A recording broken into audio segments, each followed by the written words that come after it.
বন্ধুরা নমস্কার। আজকে সকালবেলায় ত্রিপুরাবাসীর জন্য একটি ভয়ানক উদ্বেগের খবর আসে। এই খবরটি আসার সঙ্গে সঙ্গে সারা ত্রিপুরার মানুষ দুশ্চিন্তায় ডুবে যায়। খবরটি হলো আগরতলা এবং শিয়ালদা, কলকাতার যে শিয়ালদা স্টেশন, এই আগরতলা এবং শিয়ালদার মধ্যে চলাচলকারী কাঞ্চনজঙ্ঘা এক্সপ্রেস ট্রেন ভয়ঙ্কর দুর্ঘটনায় পড়ে। নিউ জলপাইগুড়ি স্টেশন থেকে 7 কিলোমিটার দূরে রাঙ্গাপানি স্টেশন নামে একটি স্টেশন রয়েছে ছোট্ট, তার কাছে একটি মালগাড়ির সঙ্গে ধাক্কা লাগে সরাসরি। এবং এই ধাক্কা এত ভয়ানক ছিল যে ট্রেনে যারা যাত্রী ছিল তাদের পরবর্তী সময়ে যাদেরই বক্তব্য বেরিয়ে এসেছে, সেই বক্তব্য শুনলে শরীরের লোমগুলো খাড়া হয়ে যায়। কি ভয়ঙ্কর অভিজ্ঞতা হয়েছে তাদের। সেই দুর্ঘটনায় 9 জন প্রাণ হারিয়েছেন। 9টি তাজা প্রাণ শেষ হয়ে গেছে। যতটুকু খবর পাওয়া গেছে 60 জনের মতো আহত। এর মধ্যে কয়েকজন গুরুতর আহত, অনেকে হয়তো অতটা গুরুতর না। ত্রিপুরার কজন আছেন এ ব্যাপারে এখনো পর্যন্ত কোনো তথ্য জানা যায়নি। আমরা প্রত্যাশা করব ত্রিপুরার সবাই সুস্থ থাকবেন। ট্রেনের ড্রাইভার স্পটেই নাকি মারা গেছে। এটা একটা বড় ঘটনা। ত্রিপুরার সঙ্গে কানেক্টেড কোনো ট্রেনে এই ধরনের বড় দুর্ঘটনার খবর আমার মনে হয় না এর আগে কখনো শুনেছি বলে, যেটা আজকে শুনলাম। সকালবেলায় মোটামুটি 9টার কাছাকাছি সময়ে এই দুর্ঘটনা ঘটে। নিউ জলপাইগুড়ি স্টেশন পশ্চিমবঙ্গে অত্যন্ত গুরুত্বপূর্ণ। আমরা যারাই উত্তর পূর্ব ভারত থেকে আপনার কলকাতাতেই যায় অথবা দিল্লিতেই যায় অথবা দক্ষিণ ভারতেই যাই, তাদের নিউ জলপাইগুড়ি হয়ে যেতে হয়, শিলিগুড়ি হয়ে যেতে হয়। শিলিগুড়ি, নিউ জলপাইগুড়ি এই স্টেশনগুলির সঙ্গে এই কারণে ত্রিপুরার মানুষের পরিচয় রয়েছে, আসামের মানুষের পরিচয় রয়েছে, নাগাল্যান্ড বা মিজোরাম বা মেঘালয় যারাই, যেই সমস্ত রাজ্যগুলো থেকে যারাই ট্রেনে যাতায়াত করেছেন কখনো বা করেন নিয়মিতভাবে বা অনিয়মিতভাবে, তাদের অল্প বিস্তর না, তাদের ভালোই অভিজ্ঞতা রয়েছে এই স্টেশনগুলি। এই জায়গাগুলি অত্যন্ত মনোরম জায়গা। এই জায়গাগুলি থাকার জন্য ভালো জায়গা, দেখার জন্য ভালো জায়গা, কোনো সন্দেহ নাই, হিমালয়ের নিচেই। কিন্তু এই জায়গাতে, যে জায়গায় মনোরম দৃশ্য দেখার জন্য মানুষ যায়, সেখানে এত বড় দুর্ঘটনা ঘটেছে এবং সেই দুর্ঘটনায় এতগুলি প্রাণ হারিয়েছে। যদিও এটা ঠিক যে প্রধানমন্ত্রী ত্রাণ তহবিল থেকে মৃতদের জন্য 2 লাখ টাকা করে দেওয়ার কথা ঘোষণা করা হয়েছে, যারা আহত হয়েছেন তাদের জন্য 50,000 টাকা করে দেওয়ার কথা বলা হয়েছে। রেলওয়ে মন্ত্রকের তরফ থেকেও সম্ভবত 10 লাখ টাকা করে নিহতদের জন্য, এছাড়াও আপনার আহত, গুরুতর আহত, এদের সবার জন্যই আপনার ক্ষতিপূরণের কথা ঘোষণা করা হয়েছে। আবার ত্রিপুরা সরকারও হয়তো এক্ষেত্রে কোনো না কোনো রকমভাবে সাহায্য করবে যারা এখানে ছিল বা হয়তো যদি কেউ হয়ে থাকে আর কি।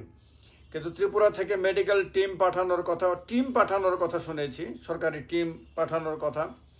তবে এটা ঠিক যে রাজ্য সরকার তৎপরতার সঙ্গে এ ব্যাপারে সাড়া দিয়েছে, এটা প্রশংসাযোগ্য ব্যাপারই।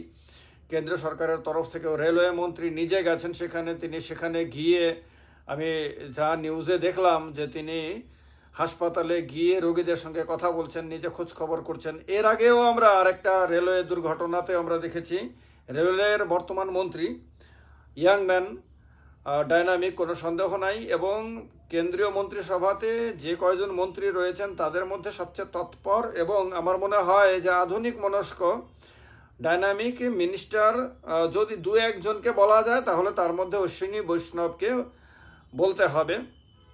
দুর্ঘটনা তো ঘটতে পারে, প্লেনেও দুর্ঘটনা ঘটে, ট্রেনেও দুর্ঘটনা ঘটে, গাড়িতেও দুর্ঘটনা ঘটে। দুর্ঘটনা যে ঘটলে এটা সবটা মন্ত্রীর দায় এটা বলাটা হয়তো ঠিক হবে না, কিন্তু মন্ত্রীর এর মধ্যে সেন্সিটিভিটি আছে কিনা, মিনিস্টার যিনি হয়েছেন তিনি ব্যাপারে সাড়া দেন কিনা, তিনি মানুষের দুঃখ যন্ত্রণার সময় পাশে গিয়ে দাঁড়ানোর মানসিকতা রাখেন কিনা, যেটা অনেক সরকারের অনেক মন্ত্রীদের মধ্যে এই সহানুভূতি সম্পন্নতা দেখা যায় না, এই সেন্সিটিভিটি দেখা যায় না, সে কেন্দ্র সরকারেরই হোক রাজ্য সরকারগুলোরই হোক, দেখা যায় না।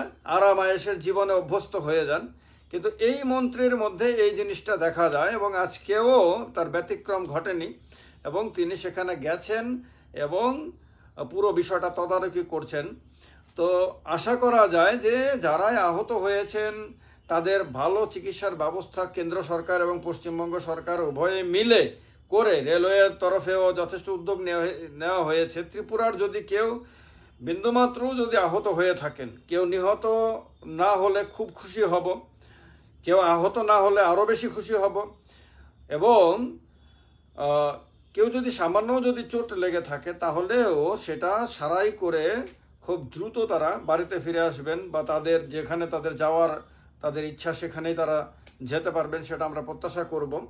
তো ত্রিপুরার মানুষের জন্য সত্যি সত্যি টেনশনের খবর, কিন্তু যতটুকু জানা গেছে ত্রিপুরা থেকে কারোর নিহত হওয়ার খবর নেই। এটা সত্য হোক, যতটুকু জানা গেছে সেটাই সত্য হোক। সেটা সত্য হলে ত্রিপুরাবাসী স্বস্তির নিঃশ্বাস ফেলবেন এবং কেউ বড় ধরনের আঘাতপ্রাপ্ত না হয়ে থাকলে আরও বেশি এটাও খুশির ভালো খবর হবে।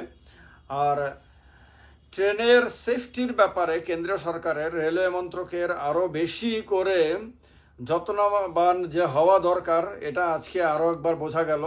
কারণ রেলওয়ে সেফটি ডিভাইস থাকার কথা, যেটাকে কবচ নাম দেওয়া হয়েছে, সেই ডিভাইসটাকে ইনভেন্ট এই কারণেই করা হয়েছে যে অ্যাক্সিডেন্ট যাতে এড়ানো যায়।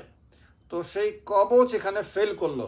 এখন সেইখানে কবচ ছিল কি না, সেই সেফটি ডিভাইস ছিল কি না, সেটা একটা ব্যাপার। যদি থেকে থাকে তাহলে এটা ফেল করলো, আর যদি না থেকে থাকে কেন সেটাকে ব্যবহার করা হয়নি সেটা একটা বড় কোশ্চেন।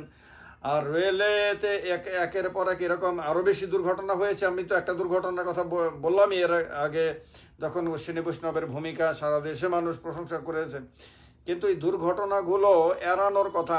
অত্যাধুনিক টেকনোলজির এই যুগে টেকনোলজিকে যদি দুর্ঘটনা এড়ানোর কাজে ঠিকভাবে ব্যবহার করা না যায় তাহলে ডিজিটাল ইন্ডিয়া সেক্ষেত্রে ব্যর্থ প্রমাণিত হবে। আমার মনে হয় এ ব্যাপারে আজকে এখন থেকে আরও বেশি করে যত্নশীল হবে এবং ভবিষ্যতে দুর্ঘটনা এড়ানোর ক্ষেত্রে এই অভিজ্ঞতাগুলো কাজে লাগবে। বন্ধুরা, এই ব্যাপারে আপনাদের কাছে যদি কোনো খবর থেকে থাকে যা আমি এই ভিডিওতে মিস করলাম, তাহলে আপনারা কমেন্ট বক্সে নিশ্চয়ই কমেন্ট করে জানাবেন। ভিডিওটি ভালো লাগলে লাইক শেয়ার করার কথা বলবো না, এই ভিডিওতে আমি অবশ্যই বলবো ভিডিওটি আপনাদের ভিডিওতে যদি এমন কোনো তথ্য আমি দিয়ে থাকি যেটা আপনি জানতেন না, এবং সেই তথ্যটা যদি আপনাদের মনে হয় মানুষের জন্য দরকারি, তাহলে মানুষকে বলবেন। সবাই ভালো থাকবেন, সুস্থ থাকবেন। আর যারাই আহত হয়েছেন বা যারাই সেই ট্রেনে প্যাসেঞ্জার ছিলেন, ত্রিপুরাবাসী যারাই ছিলেন, তাদের সবার জন্য অনেক অনেক শুভকামনা। ভালো থাকবেন, সুস্থ থাকবেন, আর নিজের ঘরে সঠিক সময়ে আপনার ভালোভাবে পৌঁছে যাবেন। সবাইকে অনেক অনেক নমস্কার। জয় হিন্দ।